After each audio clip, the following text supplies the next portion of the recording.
Nagbabalik ang morning show ng Bayan, Rise and Shine Pilipinas. Narito na ang detalye ng mga balita. Suportado ng mayoryang Pilipino si Pangulong Ferdinand R. Marcos Jr. at ang kanyang administrasyon. Ayon yan sa pinakabagong survey ng grupong Octa Research. Ang detalye sa report ni Mela Lesmoras. Rise and Shine, Mela. Ako, si Ferdinand Romualdez Marcos Jr. si Ferdinand Romualdez Marcos Jr. ay mataimtim na nanunumpa.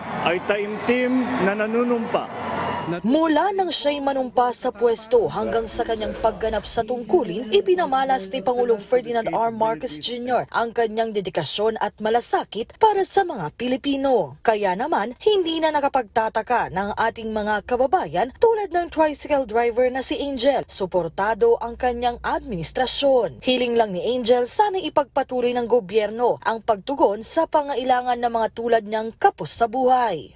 Kung sino po yung nakaupo, siyempre yun po yung ano natin.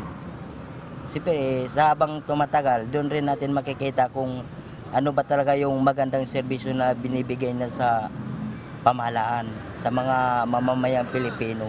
Base sa pinakabagong survey ng grupong Octa Research, 1/3 o 31% ng adult Filipinos sa buong bansa suportado si Pangulong Marcos Jr. at kanyang administrasyon. Kung tutuusin, mayorya yan ng mga Pilipino at tanging 4% lang ang oposisyon, habang ang iba pa, sinabi namang suportado nila ang pamilya ni Vice President Sara Duterte at ang nalalabi pa, neutral naman o walang posisyon. Dati nang sinabi ni Pangulong Marcos Jr. na mahalaga para sa kanya ang boses ng mga Pilipino at paulit-ulit na rin siyang nagpasalamat sa walang sawang pagsuporta sa kanya ng taong bayan.